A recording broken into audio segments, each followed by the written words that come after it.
자, 6장을 보면 이제 그 사도들이 교회의 일꾼 조직을 만드는 이야기가 나옵니다. 그래서 여기서 이제 우리가 7 집사를 뽑는 장면이 나와요. 제가 여기는 이제 감리교니까, 감리교는 저희가 제도를 정확하게 다 알지는 못하는데, 저는 이제 장로교 목사니까 장로회에서는 이제 항존직이라고 이제 그 집사를 뽑아요. 그걸 안수 집사라고 그래요. 안수 집사가 항존직이고, 그 다음에 장로가 이제 항존직이에요. 그리고 이제 권사님도 항존직이에요. 그러니까 감리교에서는 권사님이라고 부르는 게, 우리 장로교에서는 이제 서리 집사, 1년에 한 번씩 뽑는 이제 집사님에 해당해요, 사실은. 그러니까 임시직이죠. 1년에 한 번씩 임명하는 거고, 이 안수 집사하고 장로님, 권사님 이 세 부류의 항존직은 이 사도행전 6장에 있는 것처럼 교인들의 투표에 의해서 뽑아요. 투표를 해요. 그러니까 굉장히 좀 힘이 있죠. 이게 왜냐하면 교인들의 대표급으로 인정받는 거니까, 투표를 해서 뽑히니까. 이때도 투표를 했어요. 투표를 해가지고 교인들이 뽑은 거예요, 이 7 집사는. 그러니까 요즘 우리로 말하면 항존직에 해당하는 그런 직분이죠. 뽑힌 직분이죠. 근데 여러분 참 재미있는 게, 이때 어떤 사건이 있었냐 하면은, 이게 뽑히게 된, 이제 집사를 뽑게 된 이유가 있었어요. 자, 이렇게 막 밥 한 값을 가져오고, 막 그때 니끝 내꺼 없이 가져와서 교회에 헌금하니까, 실제로 예루살렘 교회에 있었던 많은 성도들 중에 힘있고 막 돈 있는 사람들은 잘 없었어요. 왜냐하면 그 당시에 힘있고 돈 있는 사람들은 다 제사장 그룹이거나 막 이런 사람들이, 바리새인 이런 사람들이니까, 이런 사람들은 예수 믿으러 잘 안 왔어요. 없었어요, 거의. 그러니까 전부 다 가난하고 힘없는 사람들이 막 교회에 와가지고 위로받고 막 이러는 데다 보니까 고아들, 과부들도 많았어요, 그 당시에. 그래서 이제 이런 돈을 가지고, 말하자면 밀가루 같은 걸 이제 대량으로 사가지고 이제 구제를 한 거예요. 근데 이 구제도 그 당시에는 사도들이 했단 말이에요. 사도들이 이렇게 하는데, 과부들이 이제 예를 들어서 이제 쭉 줄을 서가지고 와서 이제 밀가루를 타가잖아요. 타가면, 이때 이 예루살렘 교회는 두 파가 있었는데, 같은 유대인인데도 히브리파 유대인이 있었고 헬라파 유대인이 있었어요. 그러니까 히브리파 유대인이라는 거는 이스라엘에서 나서 지금까지 이스라엘에 살고 있는 본토백이들이고, 헬라파 유대인은 다른 지역에, 이스라엘 말고 다른 지역에 흩어져 살다가 뭐 남편이 죽고 뭐 아들 따라왔다든지 아무튼 그런 저는 연유를 해서, 우리로 말하면 해외 동포야, 해외 동포. 아시겠죠? 해외 동포들이 와가지고 이제 이 교회 두 그룹의 사람들이 있었어요. 과부들도 두 그룹의 과부가 있었겠죠. 그런데 아무래도 여러분 본토백이들이 정보에 빠르잖아요. 정보도 빠르고 자기들끼리 단합도 잘 되고, 이게 해외에서 온 사람들은 살짝 좀 따돌렸나 봐. 그러다 보니까 이제 줄을 서가지고 이제 구제를 하는데, 이건 뭐 그냥 제 상상이니까 좀 생각을 해보세요. 자, 이제 밀가루를 퍼줘요. 퍼주는데, 뭐 좀 이래 어르신들이 그렇잖아요. 그러면 이제 정해진 거 이제 예를 들어서 한 바가지 이렇게 딱 퍼줘. 그러면, 목사님 좀 더 줘요. 권사님 안 돼요. 이거 뒤에 지금 사람도 줄 많이 서 있는데 이게 똑같이 줘야 되니까, 에헤이 참 조금만 더 줘요. 우리 지금 손님이 오가지고 뭐 저거 핑계가 많잖아. 우리 사이 이럴 거야 진짜. 목사님 조금 더 줘. 그래가지고 또 사도들이 마음이 약해가지고 조금씩 더 퍼줬다. 그랬더니 정보를 늦게 듣고 달려온 저 헬라파 과부들은 뒤에 있다가 밀가루가 떨어졌대. 화가 나요, 안 나요? 또 남의 일이라고 이렇지? 본인이 줄 섰다가 못 받아 가봐. 그게 또 이상하게 헬라파들만 밀리는 거야. 뭔지 알겠죠? 히브리파 사람들은 맨날 잘 받아가는데, 떨어졌다 하면 헬라파 사람들만 못 받으니까 성질이 나가지고 불만을 막 갖는 거야. 여러분, 그런 불만을 갖고 자 예배를 드려. 근데 딱 사도들이 올라가 설교를 해. 하필 또 그날따라 이렇게 설교하네. 여러분, 하나님은 공평하신 하나님이십니다. 딱 그러니까 헬라파 과부들이 앉았다가, 목사님이랑 공평하세요. 밀가루나 똑바로 나누고. 이렇게 되니까 이게 설교가 안 되는 거야. 그 분위기가 지금 그런 분위기예요. 이해가 되세요? 보세요. 6장 1절을 보세요. 제가 이제 그냥 상상한 게 아니에요. 그때 제자가 더 많아졌는데, 헬라파 유대인들이 자기의 과부들이 매일의 구제에 빠짐으로 히브리파 사람을 원망하니, 이게 교회 안의 문제란 말이에요. 원망하니 12 사도가 모든 제자를 불러 이르되, 우리가 하나님의 말씀을 제쳐놓고 접대를 일삼는 것이 마땅하지 아니하니, 형제들아, 너희 가운데서 성령과 지혜가 충만하여 칭찬받는 사람 7을 택하라. 우리가 이 일을 그들에게 맡기고 우리는 오로지 기도하는 일과 말씀 사역에 힘쓰리라. 이렇게 체계가 잡힌 거예요. 그래서 사실 지금도 그렇게 안 하는 교회와 안 하는 목사님들이 많은데, 저는 성경대로 하자면 이대로 해야 된다고 생각하는 사람이에요. 사실은 목사님들은 진짜 교회 일에 신경 안 쓰고 진짜 기도하고 말씀 준비하는 일에만 하고, 그러려고 교회 장로님도 뽑고 집사님들도 뽑는 거 아니에요? 권사님도 뽑고 일하라고. 교회 행정이나 이런 것들은 다 사실은 교인들한테 맡기고, 목사는 그냥 이 사역에 말씀 전하는 일에만 전무하기로. 이때는 이 교회가 체계가 그렇게 아닌 거야. 그래서 7 집사들은 주로 이제 이 구제하고 이런 거 맡아서 하고, 그래 욕 먹어도 이 사람들이 먹어야 돼. 여러분, 목사님하고 너무 가까워지다 보면, 목사님의 너무 어두운 쪽이나 너무 자세한 게 보이면 설교 들을 때 가끔 방해가 되지 않나요? 안 해봤구나. 어떤 남자 성도님은 목사님하고 한 동네 살았는데 목욕탕에서 만났대요. 싫어합니다. 제가 하는 얘기는 다 싫어해요, 여러분. 목사님하고 목욕탕에서 만났는데, 아유 목사님 안녕하세요. 그래가지고 그냥 아무렇지도 않게 생각하고 왔는데, 주일날 목사님이 설교단에 올라섰는데 자꾸 벌거벗은 임금님 생각이 나더래요. 설교가 안 들리더래요. 여러분, 목욕탕에서 만났는데도 이런데, 예를 들어서 이런 일을 겪어봐. 목사님들이 구제하는데 자기가 볼 땐 공평하지 못하게 느끼면 불만이 쌓이고, 그러면 무슨 설교가 들리겠냐고. 사실은 굉장히 이거 중요한 얘기예요, 제가 봐서는. 그래서 이때부터 이제 7 집사가 뽑힌 이야기가 여기에 이제 기록이 돼 있죠. 그 7 집사님 중에 한 분이 스데반이라는 분입니다. 7장에 나오는 이야기죠. 이 스데반 집사님이 또 성령이 충만하고 굉장히 똑똑한 분이었어요. 이분이 어느 정도냐? 이분이 사도 바울과 같이 가말리엘이라는 유대 3대 랍비 중에, 지금으로 말하면 서울대 총장님에게 직접 공부를 한 수재 중에 수재였어요, 이분이. 근데 예수님을 믿었어. 그러니까 이분은 먼저 예수님을 믿었고, 아직 사도 바울은 예수님을 안 믿었을 때예요. 사도 바울은 지금 어느 파냐? 지금 산헤드린 공회파야. 그래서 젊은 정치인으로 이제 산헤드린 공회 사람들이 잘 보여가지고 정치적으로 이제 산헤드린 공회원이 되려고, 국회의원이 되려고, 요즘 말로 하자면 국회의원 보좌관 정도 돼. 그게 사도 바울이었어요. 그 당시 사울이었죠, 그때는 이름이. 스데반이 사람들을 모아놓고 설교를 하는데, 와, 여러분 7장 읽어보시면 기가 막힙니다. 스데반의 설교를 보면 그 역사적으로 쫙 출애굽부터 시작해가지고 아브라함부터 시작해가지고 쫙 서사적인 설교를 하는데 너무너무 멋있게 설교를 해요. 그 이제 특히 이제 주목해서 볼 게 뭐냐 하면은 37절을 보세요. 7장 37절 보시면, 이스라엘 자손에 대하여 하나님이 너희 형제 가운데서 나와 같은 선지자를 세우리라 하던 자가, 이게 바로 신명기 18장 그 15절에 나와 있는 말씀을 인용한 거거든요. 이분이 바로 예수님이라는 걸 증거한 거예요. 대단하죠. 이분은 구약을 벌써 인용해가지고 예수님을 증거하죠. 이 모세라 시내 산에서 말하던 그 천사와 우리 조상들과 함께 광야 교회에 있었고, 이 광야 사건을 스데반은 교회라고 표현했어요. 이게 신약 성경에 딱 한 번 나오는 이야기거든요. 광야 교회라는 표현이 스데반의 한 표현이에요. 또 살아있는 말씀을 받아 우리에게 주던 자가 이 사람이라. 그러면서 이제 예수 그리스도를 믿으라고 이제 설교한 거죠. 자, 54절 보세요. 그들이 이 말을 듣고 마음에 찔려 그를 향하여 이를 갈거늘, 스데반을 향해서 이를 갈거늘, 스데반이 성령 충만하여. 자, 또 성령 충만한 사람의 모습이 나옵니다. 성령 충만하면 어떤 행동이 나오느냐? 하늘을 우러러 주목하여 하나님의 영광과 및 예수께서 하나님 우편에 서신 것을 보고, 환상을 본 거죠. 예수님이 우편에 서신 것을 보고 말하되, 보라, 하늘이 열리고 인자가 하나님 우편에 서신 것을 보노라 하고 증언을 하니까 사람들이 막 귀를 막고 그 입을 찢어라 하면서 이제 돌로 친 거죠.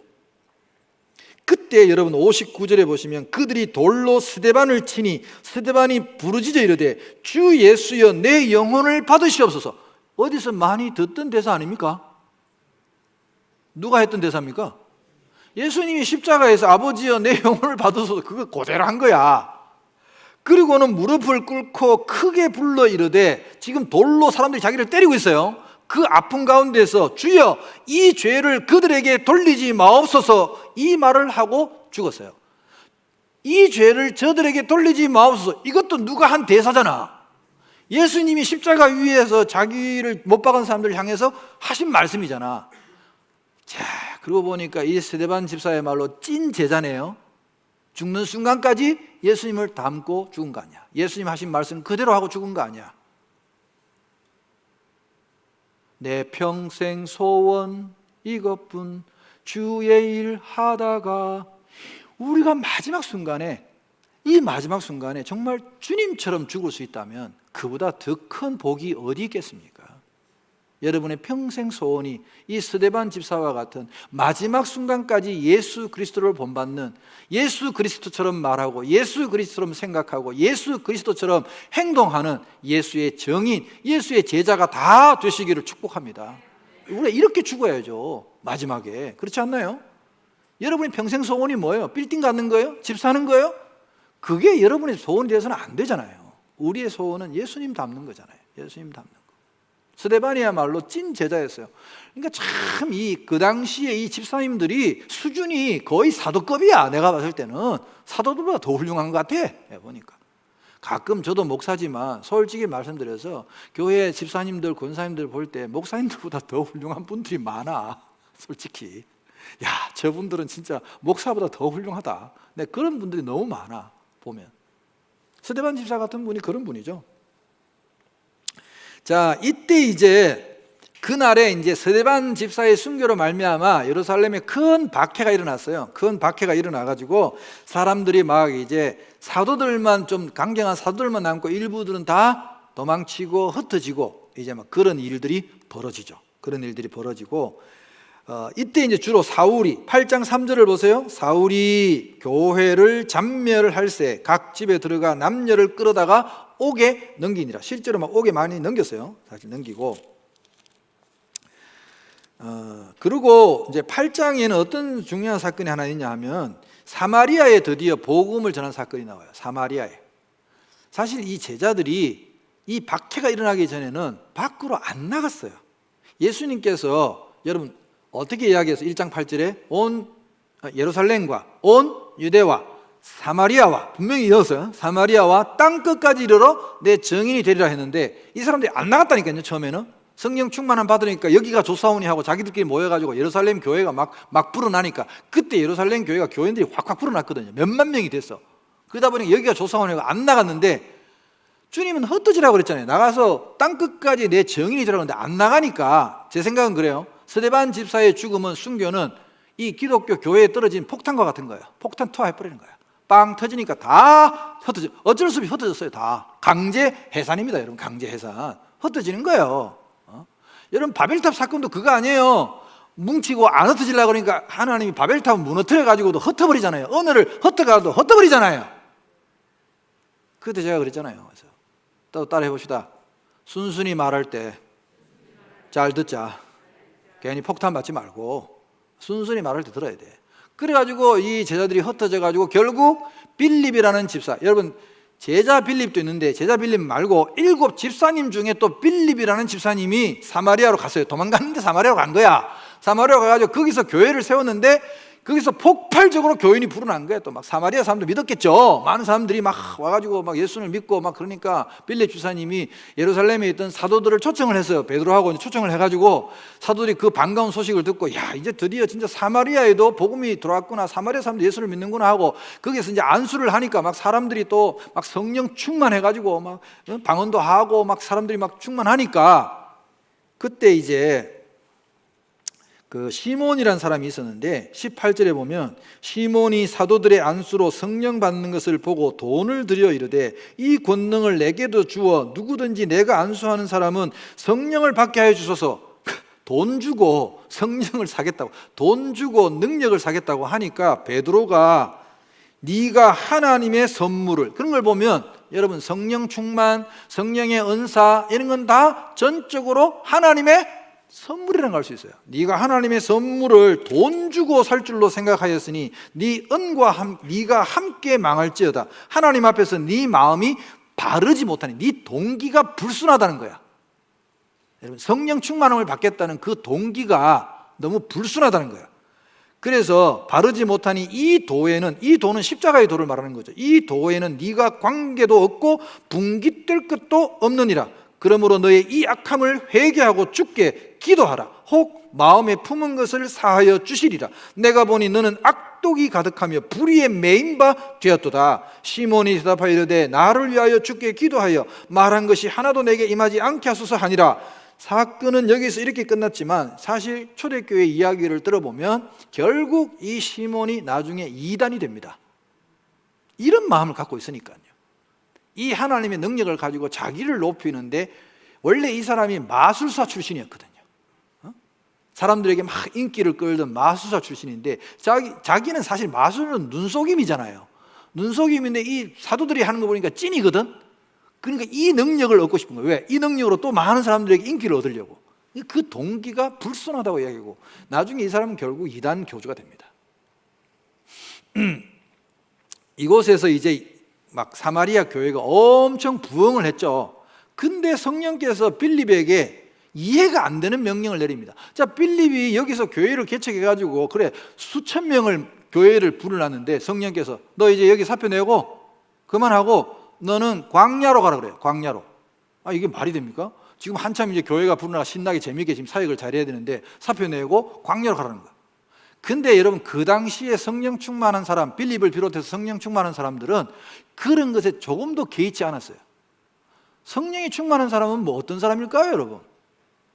성령께서 가라 그러면 가는 거고, 서라 그러면 서는 거고, 내려놔라 그러면 내려놓는 게 성령의 사람 아닙니까?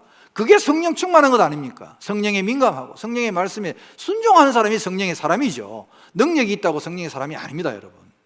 그 능력을 엉뚱한데 자기 욕심에 사용하는 것은 그건 참된 능력이 아니죠. 그래서 이 빌립이 그걸 놓고, 사마리아 교회를 놓고, 지금으로 말하면 교회 아닙니까? 교회를 놓고 수천 명, 자기가 개척해서 수천 명 만든 그 교회를 놓고 광야로 간 거예요. 광야에 뭐가 있어요? 아무것도 없지. 그럼 성령께서 왜 나를 광야에 보내셨을까? 그리고 빌립이 광야에서 사람 구경하기가 힘들어, 광야에. 근데 뭐 한참 있다 보니까 갑자기 어떤 일행이 막 낙타 타고 막 사람 한 떼거리가 오는 거야. 빌립이 너무 반가웠어요. 왜? 사람아, 너 본 지 오래다 하면서 이게 반갑게 이제 나가니까 알고 봤더니 누가 이제 그 코끼리 위에다, 낙타 위에서 이렇게 왜 옛날 영화 같은 데 보면 이렇게 왜 파라솔 같은 거 이렇게 해놓고 그늘막 해놓고 의자 딱 세워놓고 이렇게 해가지고 두루마리로 성경을 읽고 있었어요, 이 사람이. 알고 봤더니 이 사람이 이디오피아의 간다게 여왕의 국고를 맡은, 그러니까 재무장관이야, 재무장관.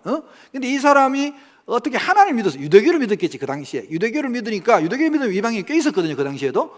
이 사람이 이제 예루살렘 성전에 왔다가 돌아가는 길이었어. 광야를 거쳐서 이제 이디오피아, 아프리카로 돌아가는 길인데 이제 두루마리 성경책을 이렇게 읽고 있는데 빌립이 딱 가가지고 그 앞에 서서 잠깐 스톱하세요. 그러면서 그 내시라도 여러분 장관이니까 권세가 있는 사람이잖아요. 이렇게 말해요. 읽는 것을 깨닫느냐? 빌립이 보니까 이 사람이 성경을 읽기는 읽는데 눈에 초점이 없어. 그러니까 읽는 것을 깨닫느냐 하니까 이 재무장관이, 이 내시가 저는 참 겸손한 사람이라고 생각합니다. 여러분, 교만한 사람 같았으면 너 뭐야? 네가 뭔데 지금 내 읽는 걸 깨닫느냐 못 깨닫느냐 그딴 소리를, 야 꺼져, 야 지금 체포해, 이럴 수 있잖아요. 저를 보세요, 여러분. 이 내시가 갑자기 어떻게 알았어? 사실 내가 읽고 있긴 한데 무슨 말인지 도대체 모르겠네. 이렇게 겸손하게 정직하게 이야기를 해요, 성경에. 그러니까 너 당신 좀 보니까 뭘 좀 아는 것 같은데 이게 올라와서 나 좀 가르쳐줘. 그 빌립이 올라가서 보니까 마침 이사야서를 읽고 있어. 이사야서에 그 예수님에 관한 예언이 있잖아요. 그걸 탁 읽고 있는 거야. 그래서 참 하나님이 기가 막히게 또 해필 그 길을 읽고 있는데, 그래서 이 사람이 도대체 누군지를 모르겠다는 거야. 이사야서에 말하는 여기 나와 있잖아요. 자, 빌립이 30절에 빌립이 달려가서 선지자의 글 읽는 것을 듣고 말하되 읽는 것을 깨닫느냐? 대답하되 지도해 주는 사람이 없으니 어찌 깨달을 수 있느냐 하고 빌립을 청하여 수레에 올라 같이 앉으라 하니라. 읽는 성경 구절은 이것이니 일러스되 이사야 53장의 이야기거든요. 그가 도살자에게로 가는 양과 같이 끌려갔고 틀 깎는 자 앞에 있는 어린 양이 조용함과 같이 그의 입을 열지 아니하였도다. 그가 굴욕을 당했을 때 공정한 재판도 받지 못하였으니 누가 그의 세대를 말하리요? 그의 생명이 땅에서 빼앗김이로다 하였거늘. 딱 예수님 이야기 아닙니까? 그래서 그 내시가 빌립에게 말하되 청컨대 내가 묻노니 선지자가 이사야 선지자가 이 말한 것이 누구를 가리킴이냐? 자기를 가리킴이냐? 타인을 가리킴이냐? 빌립이 입을 열어 이 글에서 시작하여 예수를 가르쳐 복음을 전했다는 거야. 그러니까 내시가 깨달았죠. 이 선지자가 말한 분이 바로 예수 그리스도시구나. 그래서 공정한 재판도 못 받고 얼마 전에 십자가에 달려서 돌아가셨잖아요. 그래서 이 내시가 가다가 오아시스를 딱 만나니까 내가 예수 그리스도를 내 메시아로 받았는데 무슨 주저함이 있겠느냐. 그리고 그 오아시스에서 빌립에게 세례를 받고 돌아갑니다. 여러분, 이 뒤에 어떤 역사가 일어난지 아세요? 자, 빌립은 성령의 하나님의 뜻은 이렇습니다. 빌립은 사마리아라는 그 조그마한 성에서 교회가 부흥하고 막 발전하니까 이게 다인 줄 알았는데 하나님의 생각은 달랐어요. 빌립에게 가서 이 이디오피아 내시를 재무장관을 전도하라는 거야. 그래서 그 이디오피아 재무장관을 전도했더니 이 재무장관이 성령 충만하고 예수를 받으려서 이디오피아로 가서 뭐 했겠어요? 전도를 했죠. 그래서 여러분, 이디오피아는 놀랍게도 1975년에 공산군 혁명이 일어날 때까지 기독교 국가였습니다. 여러분 아시겠어요? 기독교를 다, 나라 전체가 다 기독교를 믿었다. 이디오피아가 다 이 내시가 가서 전도한 거라고 보거든요, 역사적으로. 그러니까 하나님의 생각은 우리 생각보다 언제나 높으신 거죠. 한 도시를 포기하고 순종했더니 한 나라를 주셨잖아요. 한 나라를. 그게 하나님의 계획이란 말이에요. 하나님의 역사고. 그리고는 빌립이 또 사라졌어요. 39절에 보시면 둘이 물에서 올라올새 주의 영이 빌립을 이끌어 간지라 내시는 기쁘게 길을 가므로 그를 다시 보지 못하니라. 빌립은 아소도에 나타나 여러 성을 지나다니며 복음을 전하고 가이사랴에 이르니라. 자, 이때 빌립의 행적이 사라지고 언제 나타나느냐? 사도행전 21장에 다시 뿅 나타납니다. 어디에서? 가이사랴에서. 참, 이런 걸 보면 빌립 지사님은 홍길동 같아. 사마리아에 있다가 광야에 갔다가 가이사랴에 갔다가 동해 번쩍 서해 번쩍. 성령이 가라시면 가고 설하시면 서고. 성령에 따라 살았던 사람이 이 빌립 지사님이었죠. 참 대단한 분이셨어요. 제가 볼 때도. 자, 그 다음에 이제 9장은 유명한 이제 바울의 회심입니다. 사울의 회심이죠. 사울이 바울된 사건이죠. 자, 여러분 저를 보세요. 이거는 이제 9장, 22장, 26장 세 번의 바울의 간증을 합쳐서 제가 얘기를 해드립니다. 이제 그 스데반을 아까 죽일 때 성경의 표현을 보면 바울이 그 당시 사울이죠. 사울이 지도자였다는, 지휘자였다는 걸 알 수 있어요. 그 청년들이 스데반을 돌로 칠 때 겉옷을 다 벗어다가 사울의 발 앞에 뒀다 그랬어요. 겉옷은 왜 벗을까요? 돌 던지는데 방해가 되기 때문에 벗은 거야. 다 벗어가지고 사울한테 맡겼으니까 사울이 직접 돌로 안 쳤다는 얘기 아니에요? 원래 두목들은 안 치잖아요. 두목들 어떻게 해요? 쳐.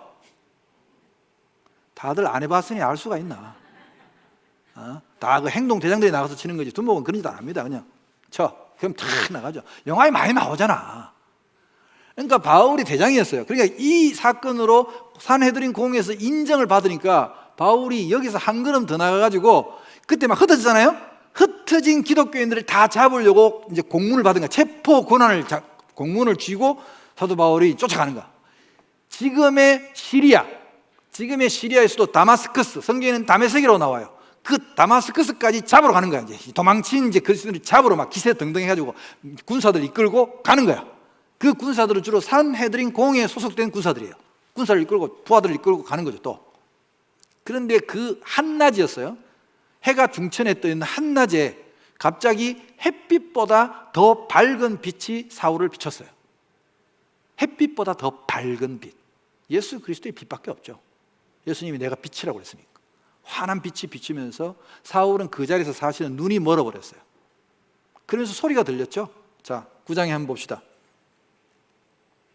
사울이 3절 사울이 길을 가다가 다메섹에 가까이 이르더니 호련히 하늘로부터 빛이 그를 둘러 비추는지라 땅에 엎드러져 들음에 소리가 있어 이르되 사울아 사울아 네가 어찌하여 나를 박해하느냐 하시거늘. 자, 여기서 사울이 큰 인생에서 두 가지의 질문을 합니다. 아직도 여러분 삶 속에서 이 두 가지의 질문을 안 하신 분이 혹시 계시면 오늘이라도 당장에 이 질문을 하셔야 됩니다. 사울이 뭐라고 대답했냐 하면 Who are you Lord라고 말했어요. 주여 누구십니까? 당신 누굽니까? 물었어요. Who are you Lord? 그때 예수님께서 뭐라고 대답하시냐? 나는 네가 박해하는 예수라. 네가 박해하는, 내가 엉터리 사기꾼이라고 생각하고 부활하지 않았다고 생각해서 내 제자들을 지금 박해하러 다니지, 나는 부활했고 지금도 살아있어 하고 생생한 음성으로 빛으로 사울을 비췄죠. 그리고 음성을 들려줬죠. 그때 이 사울의 충격이 얼마나 대단했을까 하면 상상을 해보세요. 자기는 스데반을 때려 죽일 때 확신하고 때려 죽였거든요. 제가 잘못된 데 빠졌구나, 저 엉터리 같은 예수라는 사기꾼에게 걸려들었구나 생각했는데, 그 예수가 제자들이 부활했다고 할 때 다 사기라고 개구라라고 생각했는데, 그 예수님이 직접 나타나셔서 자기에게 빛으로 비추시고 말씀하시잖아요. 그때 이 사울의 생각이, 정체성이 완전히 바뀐 거죠. 야, 이게 진짜였구나. 그들이 말한 부활이 사실이구나. 여러분, 예수님을 만났죠. 사울이 예수님을 만나고 두 번째 질문은 뭔 줄 아세요? 두 번째 질문은 What shall I do입니다. 내가 그러면 무엇을 해야 합니까? 물었어요. 그랬더니 예수님께서 대답이, 너는 내가 이방인의 사도로 찍었다. 너는 앞으로 이방인에게 내 복음을 전하는 사도가 되어야 한다. 그게 이제 9장, 22장, 26장의 내용에 이제 겹쳐서 나와 있어요. 한 군데 다 나와 있는 게 아니라 세 번 반복하면서 상세하게 이야기하는 장면에 이 두 가지의 질문이 나옵니다. Who are you, Lord? 여러분 삶에 있어서, 내 인생에 있어서 예수 그리스도는 어떤 존재인지 여러분 물으셔야 됩니다. 내 생활의 일부인지, 내 위로의 일부인지, 내가 그냥 교양처럼 옆에 끼고 있는 마치 한 권의 책과도 같은 존재인지, 아니면 예수가 누굽니까? 여러분에게 예수는 누구냐를 물어야 돼요. 여러분, 예수님이 나의 진짜 주인인지, 예수님이 내 인생의 확고한 주인인지, 진짜인지, 전부인지 확실히 물으셔야 됩니다. 여러분 자신에게. 그래야 그 다음 여러분이 어떻게 살지, 어떻게 행동할지가 결정되어지는 것 아니겠습니까? 그 다음에 여러분 물으세요. 예수님이 나의 주인이시라면, 예수님이 나의 구원자라면 나는 이제 어떻게 살아야 됩니까? 무엇을 해야 됩니까? 사명에 대해서 물어야 됩니다. What shall I do? 주여, 내가 어떻게 하리까? 그때 여러분에게 주님께서 여러분이 해야 할 사명에 대해서 말씀해 주실 겁니다. 여러분 이렇게 기도하셔야 됩니다. 그래서 사울은 여기서 바울이 되죠. 원래 여러 가지 썰이 있습니다만은 그냥 전통적으로 교회에서 이야기할 때 사울은 이름의 뜻이 큰 자였는데 바울은 스스로 작은 자로 바꿨다는 그런 이야기가 있습니다. 어쨌든 바울이 됐죠. 그리고는 눈이 멀어가지고 이때 주변에 있는, 바울 곁에 가던 주변에 있던 사람들은 하늘에서 천둥 소리처럼 웅웅거리는 소리만 들었지 이 목소리는 똑똑히 들은 사람은 바울밖에 없었던 거죠. 그리고 눈이 안 보이니까 사람들이 이제 인도해가지고 다메섹에 가서 있었어요. 사울은 여러분 얼마나 큰 혼란이 있었겠습니까? 그래서 묵상하면서 기도하면서 자기가 배웠던 구약 성경을 아마 다 생각해 봤을 겁니다. 그리고 수많은 선지자들의 예언들을 다시 되짚어 곱씹어 봤을 겁니다. 여러분, 바울은요 가말리엘의 제자예요. 구약 성경을 거의 통째로 다 외우고 있던 살아있는 성경이었어요, 그 당시에. 그러니까 다 생각이 나요. 구약을 다시 예수님을 중심에 놓고 다시 구약 성경을 뒤집어 본 거죠. 그렇게 막 묵상 기도하고 있을 때 9장에 보면 성령께서 그 도망와 있는 예수님의 제자 중에 아나니아라는 제자에게 찾아갑니다. 자, 9장을 한번 보세요.